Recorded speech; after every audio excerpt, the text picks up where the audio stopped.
अभी तक तो हमारे भाई उनको रोड पे लाए, अभी वो रोने लगे हैं और वो मगरमच्छ वाला आंसू है। सचमुच में कहा मोदी जी रोएंगे? वो शाहरुख खान सलमान खान से भी बड़ा एक्टर बन गए हैं मोदी जी।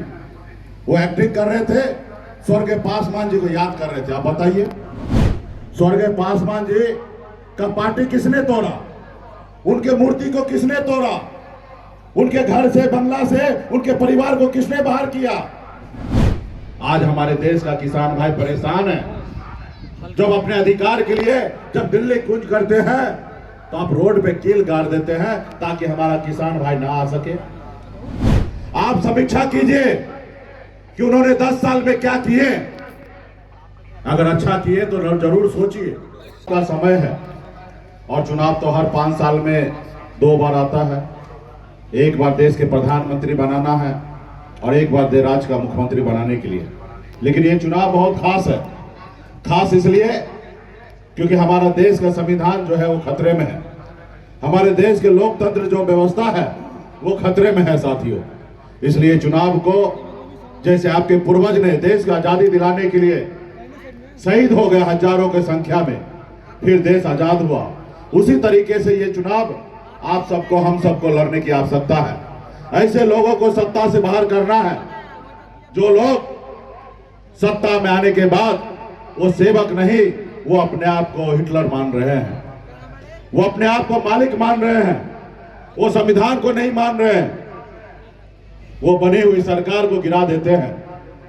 वो आपके द्वारा चुना हुआ विधायक, सांसद को वो पैसे के दम पे खरीद लेते हैं। वो जो उनको चंदा देते हैं उनको धंधा देते हैं। जो चंदा उनको नहीं देते हैं उनको ईडी सीबीआई का नोटिस भेजकर उनको जेल भेजने का धमकी दिया जाता है। आप बताइए, देश हमारा ऐसे चलेगा? मोदी जी, आपने 2014 में क्या आपने घोषणा किया था? क्या आपने देश के युवा से वादा किया था कि हर साल युवा को 2 करोड़ नौकरी देंगे, हर लोगों को अच्छे दिन लाके देंगे? कहां गए आपकी नौकरी?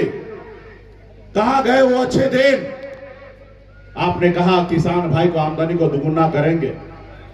आज हमारे देश का किसान भाई परेशान है। जब अपने अधिकार के लिए जब दिल्ली कूच करते हैं तो आप रोड पे कील गाड़ देते हैं ताकि हमारा किसान भाई ना आ सके। आपने गरीब जनता से आपने वादा किया कि हर किसी को पक्का मकान बना के देंगे। आपने कहा कि विदेश में काला धन है उसको लाएंगे और सबको 15-15 लाख रुपया दे देंगे। तो मोदी जी, मैं आपसे आग्रह करता हूं, 2014 में जो आपने भाषण दिया था वही भाषण फिर से दीजिए। लेकिन वो भाषण तो आप नहीं देंगे।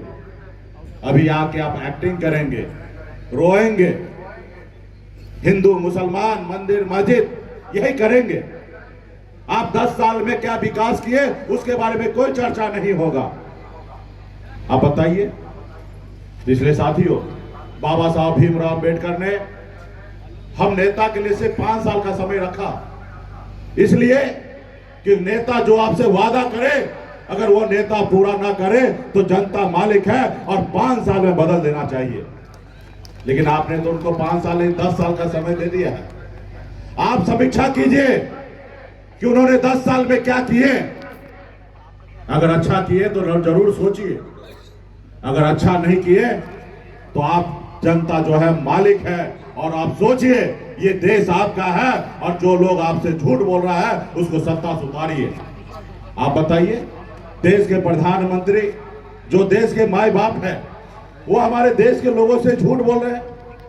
तो इसलिए साथियों, आपको लड़ाई लड़ना पड़ेगा, एक एक गांव में जाना पड़ेगा, एक एक बूथ पर जाके खड़ा होना पड़ेगा। ये लड़ाई कोई एक व्यक्ति का नहीं है, ये लड़ाई जो है ये विचार की लड़ाई है, ये संपूर्ण भारत का आजादी की लड़ाई है। तो इसलिए साथियों, आप लोग, हम लोग आपस में ना बटे, और जब हम लोग आपस में बटेंगे तो बहुत परेशानी होगा। तो इसलिए साथियों, आप सब, हम सबको मिलकर लड़ाई लड़ने की आवश्यकता है। हमारे अभिभावक हैं, अनुभवी हैं, अवध बिहारी चौधरी जी, इनका चुनाव चिन्ह लालटेन है। आप लोग जानते हैं, मजबूती इसको जिताइए। जब ये दिल जीत के दिल्ली जाएंगे तो आदरणीय लालू प्रसाद यादव जी का हाथ मजबूत होगा, राहुल गांधी जी का हाथ मजबूत होगा। और जब हाथ मजबूत होगा तो हमारे पसंद के सरकार दिल्ली में बनेगा। और जब दिल्ली में सरकार बनेगा तो लालू जी का विचारधारा क्या है? गरीब नौजवान को नौकरी। इसलिए साथियों, रोजगार, जमीन पे बैठने वाले को कुर्सी पे बैठाना, ये हमारी विचारधारा है।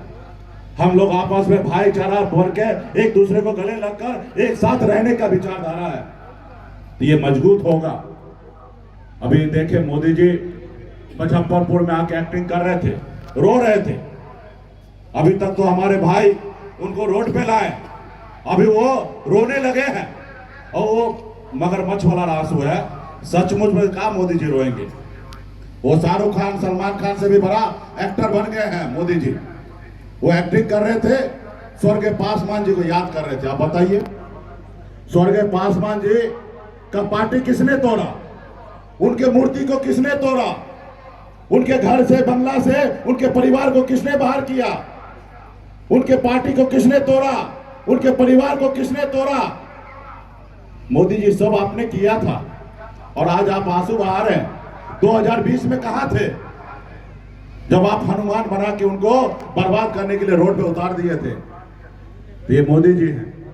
इसलिए साथियों, हम सभी को बचने की आवश्यकता है, और इसलिए आप सभी से आग्रह है कि मजबूती से हमारे इंडिया गठबंधन के साथ रहिए और मजबूती से जिताने का काम कीजिए। एक एक बूथ पर जाइए और मजबूती से अपना फर्ज निभाइए। आज हम अपने आने वाला पीढ़ी के लिए लड़ाई लड़ रहे हैं। आज हजारों समस्या को झेल रहे हैं, तकलीफ को झेल रहे हैं, लेकिन हमें खुशी है कि हम ऐसे तानाशाह से लड़ाई लड़ रहे हैं जो अपने आप को हिटलर है। वो नहीं चाहता है कि गरीब का बेटा सर उठा के जिए, वो चाहता है कि गरीब का बेटा सर ऊंचा करे, उसको कुचल दो। इसलिए साथियों, हम लोग डरने वाले नहीं हैं। अब मजबूती से लड़ाई लड़ेंगे और ऐसे तानाशाह के खिलाफ में जो देश को बर्बाद करने में लगा हुआ है। बहुत बहुत धन्यवाद आप सभी को। और आगे कार्यक्रम है पनोरमा ग्रुप, जो सोचता है वो करता है। आपके अपने सपनों का आशियाना। ये लो, मुंह मीठा करो। आज मैंने अपना जॉब छोड़ दिया, अब हम पूर्णिया वापस जाएंगे। जॉब छोड़ दिया है? मतलब ये घर कैसे चलेगा? हम करेंगे क्या? और माँ बाबूजी क्या बोलेंगे? इसलिए मैं एक और मिठाई का डब्बा लाया। अपने बिजनेस के लिए लोन अप्रूव हो गया। अरे लोन अप्रूव हो गया वो तो ठीक है, लेकिन पूर्णिया में हम रहेंगे कहाँ? अपना घर भी तो नहीं है वहां। इसलिए तो एक और मिठाई का डब्बा अलग से लाया हूं। हमने पूर्णिया में घर ले लिया है, पूर्णिया के ई होम्स पैनोरमा में।